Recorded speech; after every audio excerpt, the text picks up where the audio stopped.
53 BC, the sun rose over Carrhae, a blazing white inferno. 60,000 Romans marched into the sand, chasing glory, gold, and ghosts. No hills, no trees, no cover, just wind, dust, and an empty horizon. Crassus looked and saw nothing, but the desert was watching.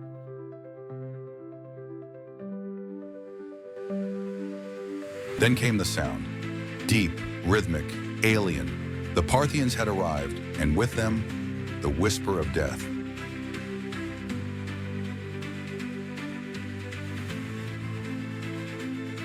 One arrow flew, then 10, then 1,000. It was not a battle, it was a storm. The Romans raised shields, the Parthians smiled.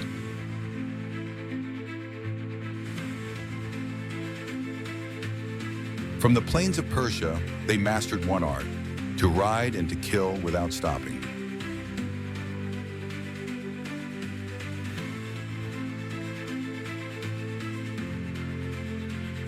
Their weapon might not bronze or iron, but motion. The Parthian bow curved backward, bending like the desert wind itself.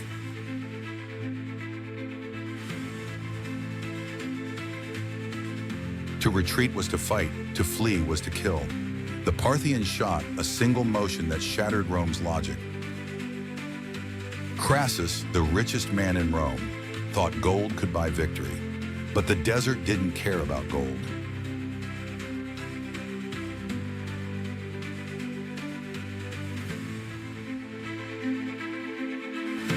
The Parthians rode forward, then turned away. Romans cheered and believing the enemy fled, but every retreat was a trap. The desert itself was their ally.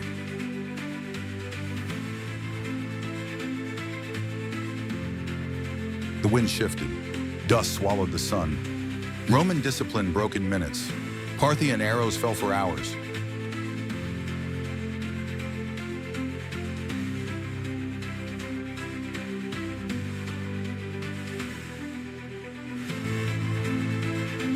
Crassus ordered, "Hold formation!" But the desert did not obey Roman orders.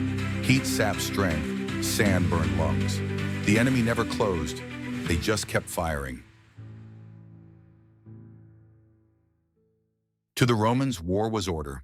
To the Parthians, war was motion. Every arrow was a lesson, and Rome was still learning.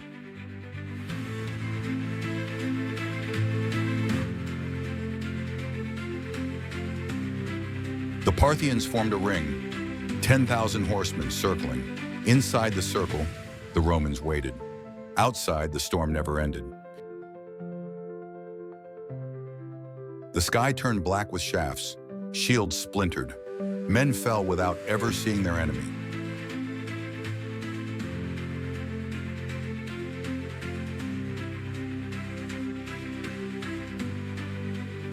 The legions tried to advance. Every step meant new arrows. When they charged, the Parthians vanished. When they stopped, the arrows returned.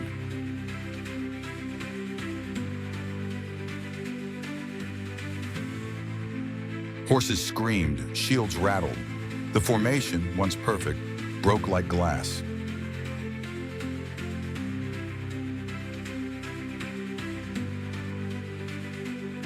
The Parthians needed no armor. They had the sun. The Romans burned beneath their own helmets.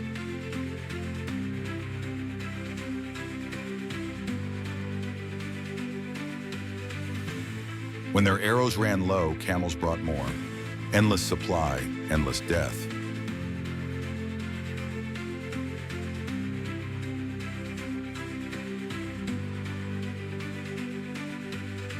Brave men stood, but bravery was useless against distance.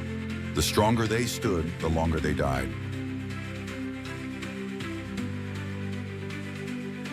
The sand turned dark. Every arrow found a home. No charge could reach the archers.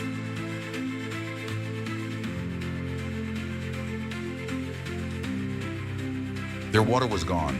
Their voices cracked. The sun became an executioner.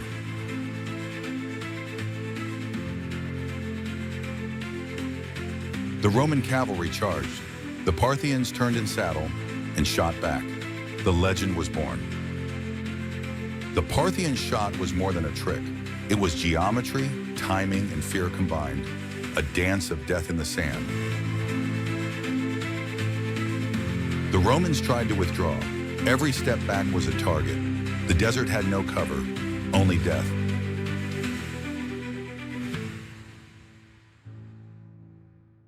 Crassus sent riders for help. None returned. The Parthians hunted messengers first.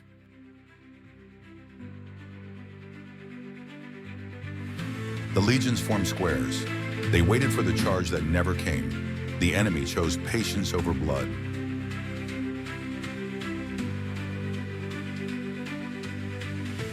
As darkness came, the arrows stopped. The Romans counted the dead. They heard horses in the distance, laughing.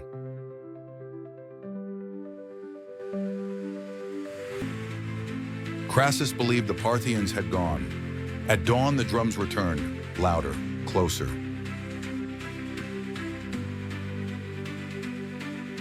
Sirena offered talks. Crassus accepted. Pride clouded fear. History waited. The meeting turned silent. Then swords flashed. Crassus fell. Rome's richest man, buried in sand. The legions without command broke apart. Each unit died alone. The eagles of Rome fell into foreign hands.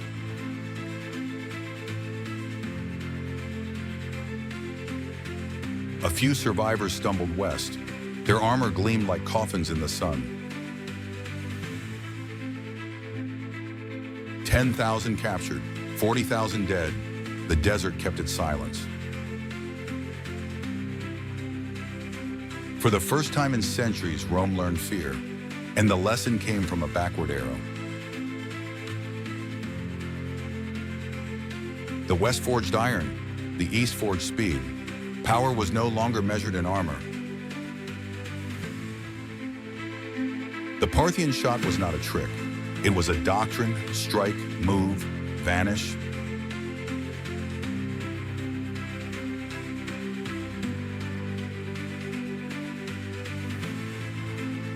Rome rebuilt, but it never forgot Carrhae. Centuries later, it would copy what it once feared.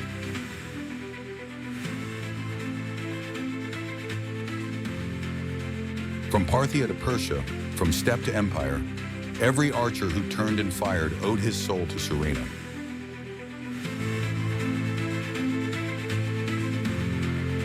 "10,000 against 60,000. A victory won by brains, not numbers.